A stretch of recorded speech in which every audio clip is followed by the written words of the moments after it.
Nothing is safe until we get billionaires out of politics. Check this out. Leave your comments, ding the bell, share it with your friends, and subscribe to our channel. Jones, for example, only killed 900 people, all right? Well, it was a few more than 900, but more or less 900 people. This guy was a piker because he wasn't rich enough to be really effective. I mean, billionaire Donald Trump has killed over 130,000 Americans. We're on course to have today, well, depending on whose model you're looking at, some of the models say we've already passed 3 million. 3 million people infected with this disease here in the United States. Canada, which is a country that's not run by billionaires, instead it's run by competent leaders and actual civil servants at both the provincial and the federal level, largely has this coronavirus under control. I mean, you look at the maps of North America, it's absolutely shocking. You know, America, the United States is like bright red. Canada's got a couple little dots. Mexico's got a few dots. Canada's closed their border to us. No, we don't want you here. Thank you very much. The Guardian newspaper is reporting today about how Mexican border towns are asking Americans not to come for fear of bringing the coronavirus there. Parts of California right now are experiencing a surge in coronavirus infections, but they can't do testing because they've run out of reagents. Our billionaire-led federal government, of course, has refused to invoke the Defense Production Act to make reagents and testing kits. The billionaire running our education department, Betsy DeVos, she's trying to force teachers back to work and into classrooms nationwide, regardless of their age or their health, and regardless of the consequences of school children bringing this disease home with them. Tell me again why it was so important to get Paul Manafort out of prison. Yes, he's out of prison right now because the coronavirus is so dangerous, but we've got to send our kids into packed classrooms? What am I missing here? The billionaire Trump chose to run our Commerce Department, Wilbur Ross. He says that the coronavirus spreading in China will be good for the American economy. Over at popular.info, Judd Legum's popular information newsletter is reporting that billionaire-led Facebook is spreading far and wide the nonsense story that if you wear a mask, you might suffer from an oxygen deficiency.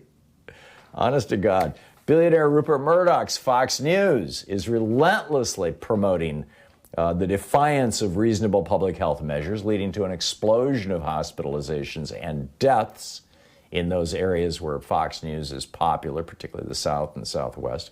Arizona, where the governor is deeply in the pockets of billionaire interests, has now declared that some people are going to get treatment and others won't, depending on a complicated formula about who's most likely to live the most years after they leave the hospital. Seriously. Multiple billionaires and their companies, it turns out, have gotten huge piles of cash from all this money that Congress appropriated to help small businesses and average working people through the economic crisis.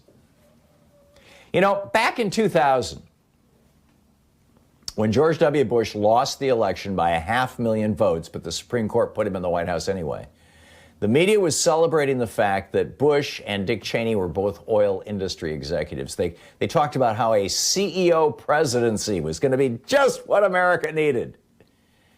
Yeah, it didn't work out that way. Instead, they lied us into 2 wars, and they transferred trillions of dollars out of the pockets of working people into the pockets of billionaires, not to mention the trillions of dollars in billionaire tax cuts.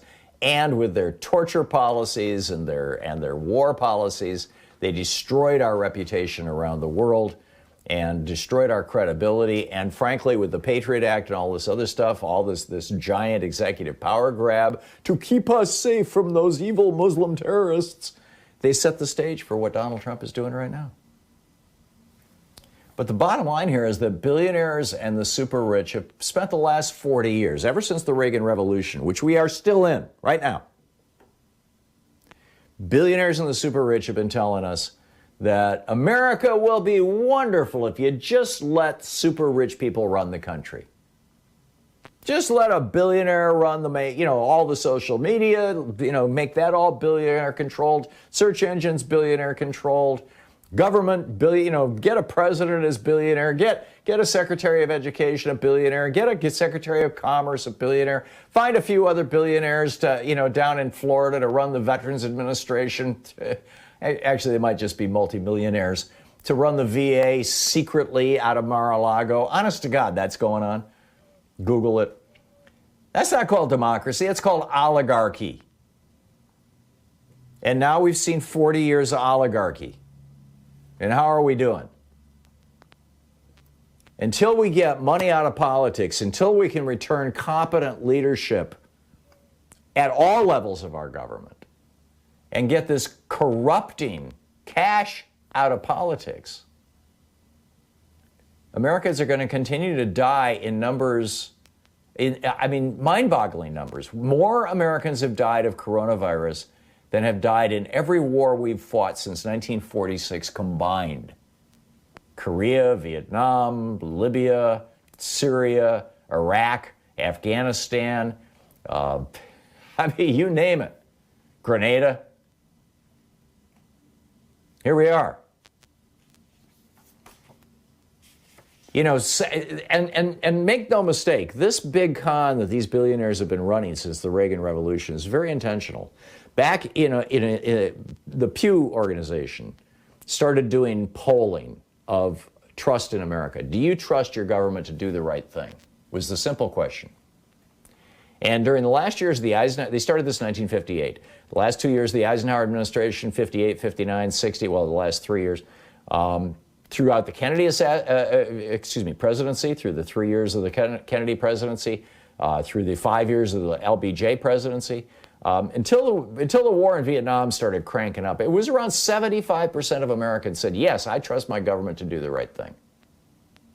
The Vietnam War obviously dented that a little bit. Right now, the percentage of Americans who say they trust their government, 17%. Why is that? Well, if you're a fossil fuel billionaire who inherited an oil and refining empire from your daddy, and you want to make more money by pumping poisons into the air, then tell people not to trust the government that regulates the poisons in the air. Right? If you're a billionaire who's got all kinds of different companies, you've diversified your industries like crazy, and you can get rid of unions and have your people work for less money and more fear, you make more money, right? Because the government won't protect their right to unionize. If you run a pipeline across sacred Native American land over a major American aquifer without safety oversight, you make more money.